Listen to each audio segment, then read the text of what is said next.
Now therefore, let Pharaoh search for a man wise and discreet and make him a governor. Wink, make him a governor. Yeah. You should get somebody discreet, Pharaoh, make him the governor. I don't know who, I'm just saying you should just... But anyway, him a governor over the land of Egypt. Let Pharaoh do this and let him appoint officers over the land and gather a fifth of the harvest of the land in the 7 years of plenty. Let them gather all the fruit of those good years that came and lay upon corn under the order of Pharaoh and keep in the cities, and that food shall be stored for the land to draw on during the 7 years of famine, which shall come later in the land of Egypt, so that the land may not perish through famine. The plan seemed good in the eyes of Pharaoh and in the eyes of all his servants. Pharaoh said to his servants, "Can we find such a man whom there is, as in this one, the Spirit of God?"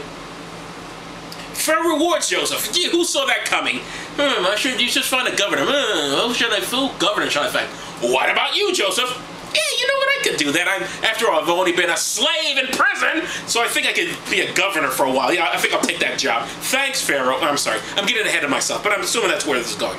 Pharaoh rewards Joseph. Then Pharaoh said to Joseph, "Insomuch as God has chosen you all this, insomuch God has shown you all of this, there is no one as wise and discreet as you are. You shall be in charge of my house, and all my people will be ruled according to your word." Then why are you the fucking Pharaoh? Why are you... Only on the throne itself will I be greater than you. Oh, okay. As long as I'm on the throne, but you can do everything else. Then Pharaoh said to Joseph, "See, I've set you over all the land of Egypt." Pharaoh took off the ring from his hand and put it upon Joseph's hand. Ooh, gay marriage. He dressed him in robes of fine linen and put a gold chain around his neck. Ooh, ghetto. He made him a ride in the second royal chariot, and people cried before him, "Bow the knee." So Pharaoh made him ruler over the land of Egypt, and he said to Joseph, "I am Pharaoh, and without you no man shall lift up his hand or foot in all the land of Egypt." Then Pharaoh gave Joseph the Egyptian name of, Zappa-Natha. I love to change names in the Bible. The Pharaoh gave him the name of It's Zap, Nath, 2 A's, and Niha. I have no idea, people. Let's just call him Joe. And he gave him for his wife Asenath, the daughter of Pharaoh, priest of On. I have no idea, but I'm glad how they gave him a wife. Did the woman have anything to say about this? Of course not. She's a woman. Why would she have anything to say about who her husband is? No. Here's a woman for you, Joseph. I've never met this woman before. I don't care. Here she is. And her, does she have anything to say? Nah. Bitch, be quiet. I'm sorry, that was offensive. I mean, but that's how they treated her. All right. I guess because she has no lines in this story. Joseph and his sons. More weird names. Mashneth and Ephraim. Ephraim, Zebulus Jr., I don't know. Joseph was 30 years old when he stood before Pharaoh, king of Egypt. Joseph left Pharaoh and went over the land of Egypt in the 7 years of plenty. The earth brought forth food in abundance, so during those 7 years when plenty prevailed in the land, Joseph gathered up food and stored the food in the cities, and the same way he stored the food of the fields which closely surrounded the cities. Joseph gathered grain in quantities as great as the sand of the sea, so much that he stopped counting, for it was without number. He got a lot of food, okay.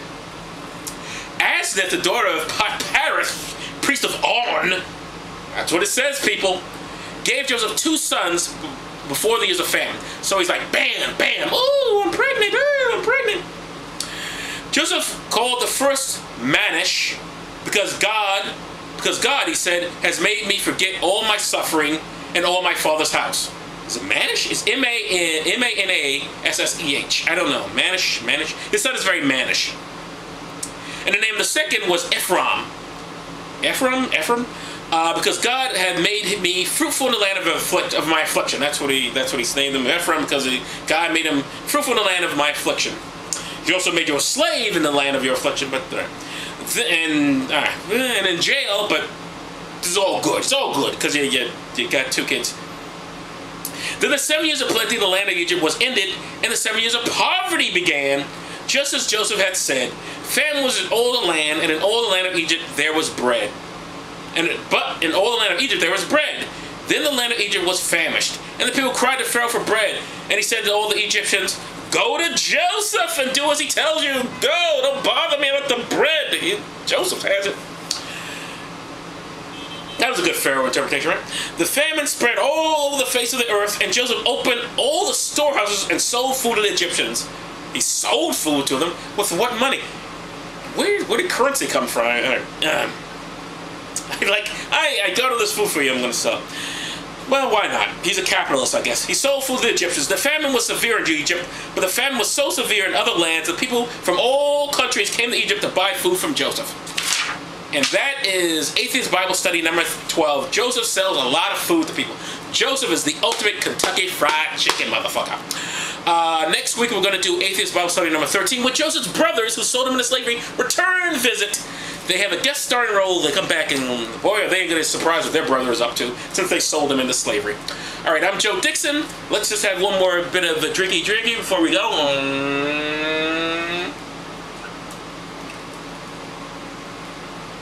Delish. Thank you very much.